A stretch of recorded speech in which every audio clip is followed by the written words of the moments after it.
Oh boy, that intro song is cracking me up right now. Something fierce. Sounds kind of like a Miami Vice or like a MacGyver intro from the the late 80s, those kind of shows. Woo! Yes, Lord.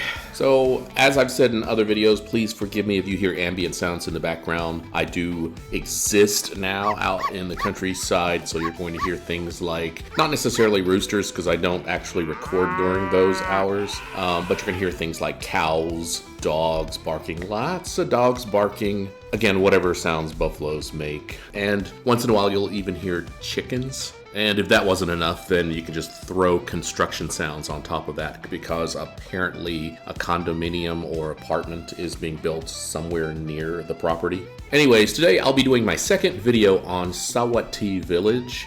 And again, I'm not really pronouncing that correctly, I don't think. I know it's not Sawathi as in Sawathi Krap, but it's somewhere in that neighborhood. I'm having to read the English transliteration, which never really gets you where you should go when it comes to pronouncing Thai. For example, Bang Sue Station in Bangkok is going to be pronounced Bang Sue by a lot of people when it's really Bang Sue. Yeah, that's a trap, I know. But I digress. Today I'll be doing my second video on Sawathi village's famous Wat Chaisi. When I went last time, I said that I didn't bring my camera, so I had to rely on iPhone photos. The iPhone takes really amazing photos, but again, it's nothing compared to an actual camera, right?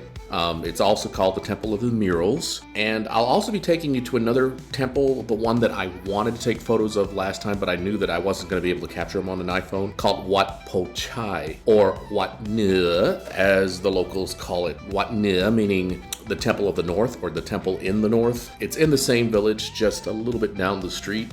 Getting there is easy.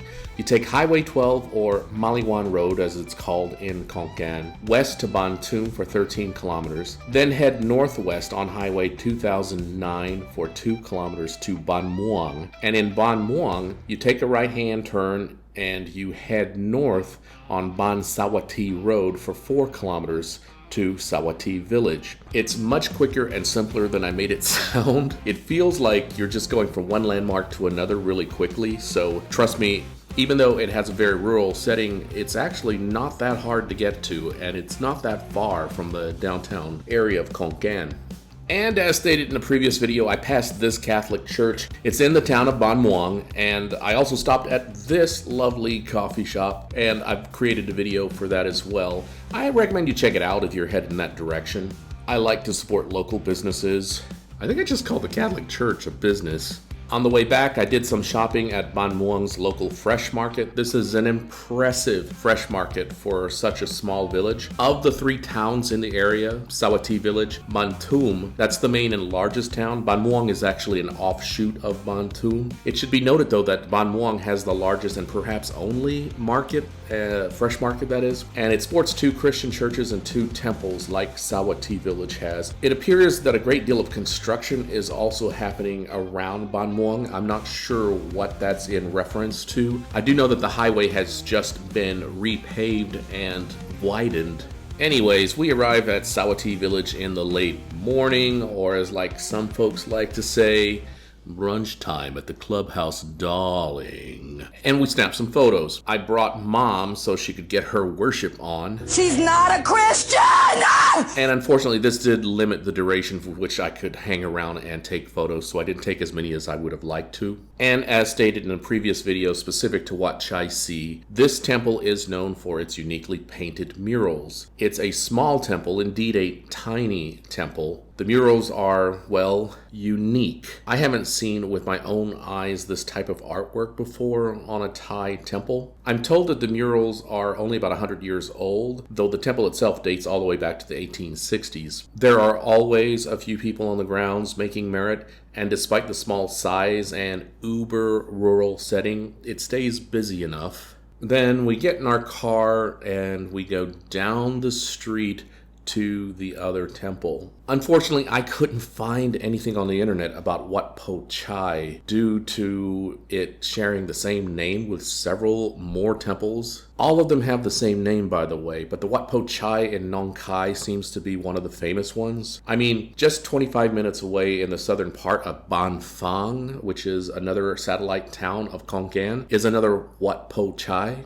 The locals don't even call it that. They actually call it Wat Nuang, which means the Northern Temple. What I could glean from the information posted on the plaque outside one of the Buddha statues is that it was built in 1861. The locals call it Wat Nuang, meaning the Northern Wat, though it is listed on maps as Wat Po Chai. Again, not to be confused, but ultimately being very confused with the other famous Wats of the same name on the internet. I much preferred the grounds here and the way it looks. The overhanging trees, the fact that I could see Buddhist monks walking everywhere, and the grounds were more spread out and had more things to look at and more things to take photos of. Unfortunately, like I said, I wasn't alone. I brought someone who was there to make merit and pay respects. She's not a Christian!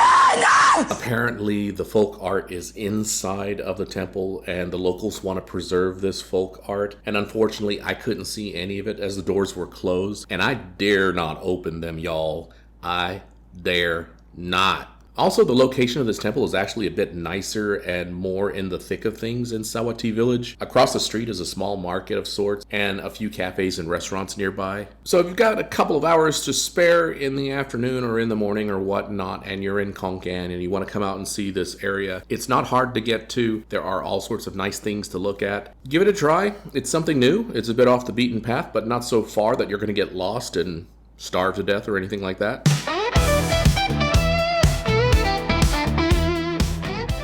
If you enjoyed this video, please like, comment, and subscribe. Thank you so much, everyone.